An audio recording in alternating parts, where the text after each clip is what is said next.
ठीक है, मंत्री बने तो कहीं ना कहीं पार्टी के दम पे बने, तो उनका पूर्णतः इमेज खत्म हो चुका है।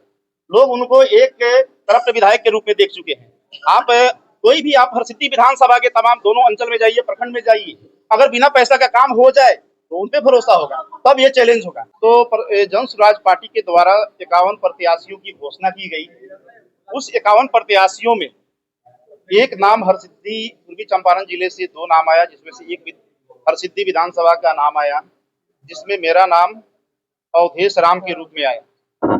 प्रशांत किशोर जी ने, जन स्वराज पार्टी ने हरसिद्धि विधानसभा के लिए मुझे चुना है। उन्होंने मुझ पे बहुत ज्यादा भरोसा जताया और पूरा विश्वास किया। उनको पूरा भरोसा है कि निश्चित रूप से अवधेश राम को अगर हरसिद्धि विधानसभा में विधानसभा प्रत्याशी के रूप में भेजते हैं तो निश्चित रूप से हरसिद्धि विधानसभा में हम लोग एक शानदार जीत दर्ज करेंगे। इसलिए उन्होंने हमको भेजा है और कल जो टिकट उन्होंने हरसिद्धि का दिया, तो इसके लिए जन स्वराज पार्टी एवं जन स्वराज पार्टी के सूत्रधार श्री प्रशांत किशोर जी का हम दिल से आभार व्यक्त करते हैं, उनको दिल से धन्यवाद देते हैं और उनको निश्चित रूप से ये हम आश्वस्त करना चाहते हैं कि जिस विश्वास और भरोसा के साथ उन्होंने अवधेश राम को हरसिद्धि विधानसभा का दायित्व दिया है, तो अवधेश राम उनको कभी भी निराश करने का मौका ही नहीं देगा। निश्चित रूप से हरसिद्धि विधानसभा जीत की झोली जीत कर उनके झोली में ये जीत दर्ज करके देगा।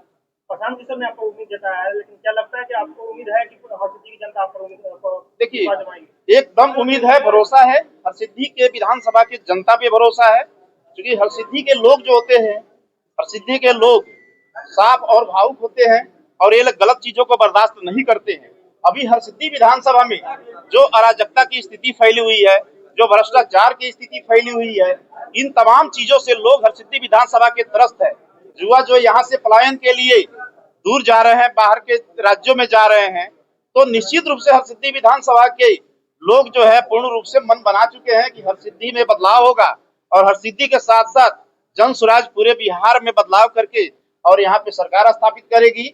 और सरकार स्थापित करती है तो हरसिद्धि विधानसभा बिहार के सभी विधानसभाओं में सबसे बेहतर रहेगा।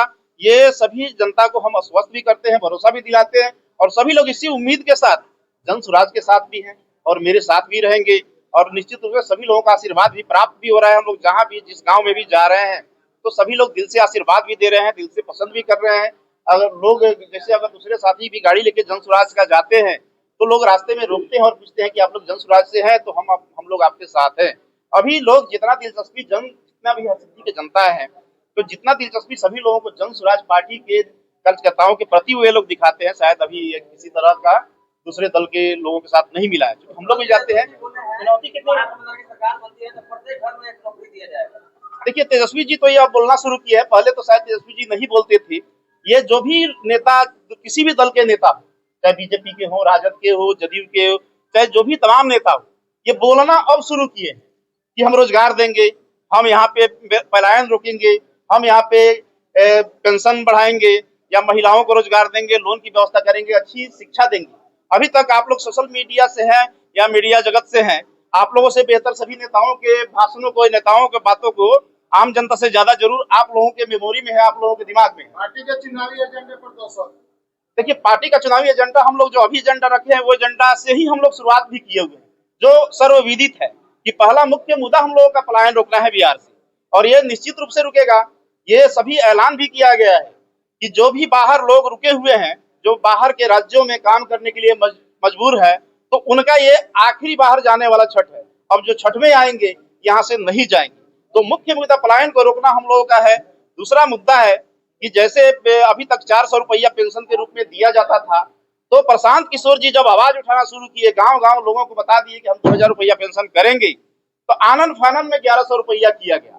1100 पर हम लोग मानने नहीं वाले हैं, क्योंकि ये लोग तो 1100 आनंद फानन में किए हैं, इसलिए किए हैं कि जवाब क्या देंगे जनता को। लेकिन 2000 से कम हम लोग नहीं करेंगे, ये भी हम लोग का मुख्य मुद्दा है। चुनौती कितना रही है? अपनी लड़ाई एनडीए के मंत्री से और यहाँ के पूर्व विधायक भी हैं महागठबंधन से, उनकी लड़ाई लग रही है, किस तरह से चुनौती देखते हैं इसको? देखिए, चुनौती आप तब देखेंगे, ठीक है, मंत्री बने तो कहीं ना कहीं पार्टी के दम पे बने। नेता पार्टी के साथ साथ अपना इमेज भी अगर बना के आते हैं तो चुनौती होती है। तो उनका पूर्णतः इमेज खत्म हो चुका है। लोग उनको एक तरफ विधायक के रूप में देख चुके हैं। आप कोई भी आप हरसिद्धि विधानसभा के तमाम दोनों अंचल में जाइए, प्रखंड में जाइए, अगर बिना पैसा का काम हो जाए तो उन पे भरोसा होगा, तब ये चैलेंज होगा। लेकिन बिना पैसा का जब काम ही नहीं हो रहा है तो फिर भरोसा क्यों, चैलेंज क्यों? ये चैलेंज का तो कोई सवाल ही नहीं है। चैलेंज ईमानदार व्यक्ति से होता है, चैलेंज मजबूत व्यक्ति से होता है, चैलेंज उस व्यक्ति से होता है जो कम से कम, चैलेंज उस व्यक्ति से होता है जो अंदर से मजबूत हो, अंदर से ईमानदार हो। तो ये कम से कम प्रमाणित तो हो चुका है कि हरसिद्धि विधानसभा के तमाम ब्लॉक अंचल में भ्रष्टाचार व्याप्त है, इसलिए चैलेंज नहीं।